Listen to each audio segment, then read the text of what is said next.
क्या आपने कभी ऐसे क्रोधित हाथी की कल्पना की है जिसके कपड़ों से मद बह रहा हो, भ्रमरों की गूंज से जिसका क्रोध और बढ़ रहा हो, और जो ऐरावत के समान प्रचंड होकर आपकी ओर दौड़ रहा हो? सामान्य मनुष्य तो ऐसे दृश्य से भयभीत हो जाएगा, लेकिन जो लोग भगवान जिनेंद्र की शरण में हैं, उन्हें ऐसा कोई भय छू भी नहीं सकता। यह श्लोक हमें सिखाता है कि जब जीवन में संकट, भय या विपत्ति सामने आ जाए तो घबराने की आवश्यकता नहीं, श्रद्धा और समर्पण की आवश्यकता है। भगवान की शरण में आने वाला व्यक्ति सबसे भयानक परिस्थितियों में भी निर्भय और स्थिर रहता है।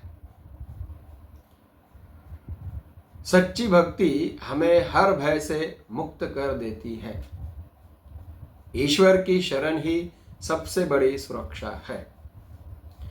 अगर आप भी अपने जीवन से डर और चिंता को दूर करना चाहते हैं तो इस श्लोक का नियमित पाठ करें और अपने भीतर अडिग विश्वास जगाएं। श्चोतन्मदाविलविलोलकपोलमूल मत्तभ्रमद्भ्रमरनादविवृद्धकोपम् ऐरावताभमिभमुद्धतमापतन्तं दृष्ट्वा भयं भवति नो भवदाश्रितानाम्। मद हाथी की गाल से बहने वाला रस के कारण व्याकुल, इधर उधर डोलते हुए गालों वाले और उन पर गूंजते हुए मस्त भंवरों की आवाज से जिनका क्रोध और अधिक बढ़ गया है, ऐसे ऐरावत के समान मत वाले और उद्धत यानी क्रोधित हाथी को सामने आता देख कोई भी डर जाएगा। लेकिन हे भगवान, जो आपकी शरण में है, उन्हें ऐसा भयानक हाथी भी डर नहीं पैदा कर सकता। चारित्र चक्रवर्ती 108 आचार्य श्री शांति सागर जी महाराज एक बार आहार के लिए निकले थे तो सामने से एक उन्मत्त बैल दौड़कर आ रहा था। जब महाराज जी शांत निश्चल होकर भगवान जिनेंद्र का ध्यान करके खड़े रहे तो वह बैल आचार्य श्री के सामने एकदम शांत खड़ा रहा। मैं स्वयं एक बार उखड़त से नवागढ़ की ओर आचार्य 108 आर्यनंदी महाराज श्री के साथ विहार में था तो तेज बारिश हो रही थी, पर आचार्य श्री रुके नहीं और हम बारिश में भीगे भी नहीं। जिनेंद्र भगवान की शरण में जो कोई जाता है तो माना जाता है कि भुवनवासी, ज्योतिष, वैमानिक या व्यंतर इत्यादि देव भक्त को संकट में से बचाने आते हैं।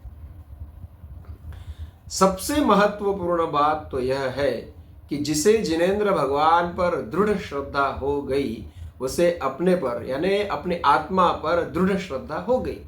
इसीलिए उस भक्त को संसार का कोई भय ही नहीं लगता। अब देखते हैं शब्दशः अर्थ। कपोल मूल यानी जिसके गंडस्थल से और गालों से। श्चोतन मदाविल विलोल यानी यौवनावस्था के कारण मद बह रहा है। भ्रमद यानी मंडराते हुए भ्रमरनाद भौरों के गुंजारों से। मत्त यानी पागल या मत वाले हुए। विवृद्ध कोपम का अर्थ है जिनका क्रोध अत्यंतिक बढ़ गया है। उद्धतम यानी ऐसे उन्मत्त। ऐरावत आभाम इभम का अर्थ है ऐरावत हाथी के सदृश दिखने वाले। आपतंतम यानी विकराल हाथी को आते हुए। दृष्टवा यानी देख कर। भवत यानी हे जिनेंद्र भगवान, आपके। आश्रिता नाम का अर्थ है जो आश्रित हुए हैं, यानी जिसने आपका आश्रय पाया उनको भयम नो भवति का अर्थ है उनको भय नहीं होता।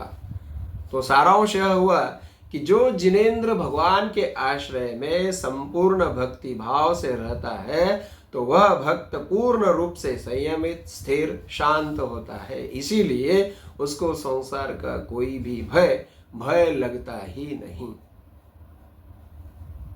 जय जिनेंद्र।